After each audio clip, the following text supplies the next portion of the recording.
Može. Kada je najbitnije, oni su tu. Zemljotresi, poplave, požari, pa i NATO bombardovanje Savezne Republike Jugoslavije 1999. godine nije prošlo bez njihovih radiotalasa. Danas mnogi radioklubovi vode bitku da opstanu.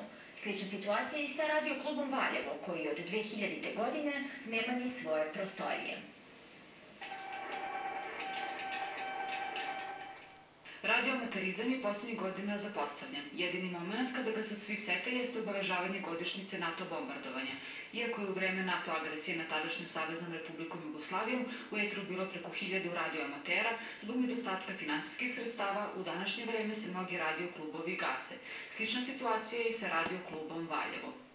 Radioklub Valjevo je Lipsunice jedinica Evropa Beograd Cetinje, formiran 1947. godine i aktivno je radio do 2000. godine, a onda je parcela na kojoj se nalazila prostorija namenjena za rad radiokluba prodata i od sada mi nemamo svoju kuću u Valjevu.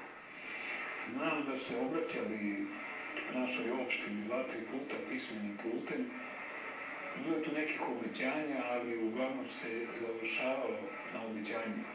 Dragan Ružičić se bavi radioamaterstvom već 40 godina. Prema njegovim rečima, radioamatere karakteriše velika solidarnost kao i određen kodeks ponašanja. U svojoj delatnosti oni se ne bave politikom niti ičim što je komercijalno. Pre nekoliko godina na području Mionice jedno dete je imalo zdravstvenih problema i bile su mu neophodne injekcije koje nisu mogli ovde da se pronađe u našim prostorima.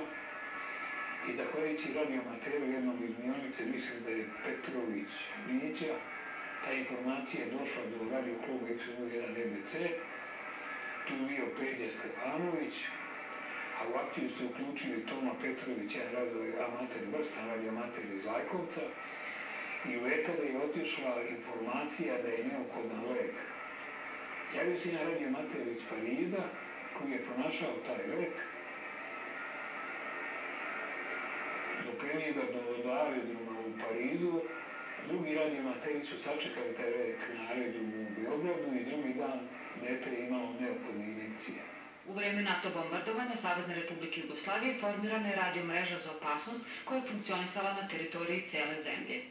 A aktivnost se ogledala u prikupljanju formacija, najčešće o naletima aviona, obzirom da su imali mnogo dobru saradnju sa radioamaterima koji su bili blizu aerodroma u Tuzli ili Avijanu u Italiji.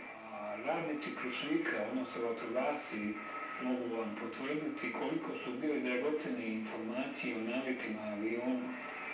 Imali smo situacije da se bombarduje Krušvik, vatrogasci tamo gase požar i ostalo, i onda dobiju informaciju da su ponovo naleti aviona, tako da su jedva stizali da izađu iz Krušvika, inače verovatno bi to bilo žrtava. Na teritoriji Kolubarskog okruga trenutno postoji oko 120 licenciranih radioamatera.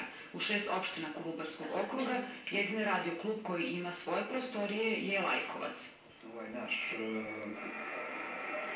Kolubarski okrug je pokriven sa 2 repetitora koji omogućavaju da u svakom momentu su mogući kontakti radioamatera na području ovih naše 6 opština. Ti ljudi znaju i po zimi i po snegu o svom trošku da održavaju te repetitore. Oni se nalaze malo na izdvojenim mestima koje dominiraju, tako da su teško i pristupačne. I pored teške situacije, radioamateri se okupljaju svako večer u 21 čas. Valjevski sked 014, kako ga oni nazivaju, ili ćaskanje u etru, odvija se već 3. godinu na frekvenciji 145,350 MHz ultrakratkih talasa. A da će radioamaterstvo trajati, govori i podatak da su za te 3 godine imali 21.000 uključenja.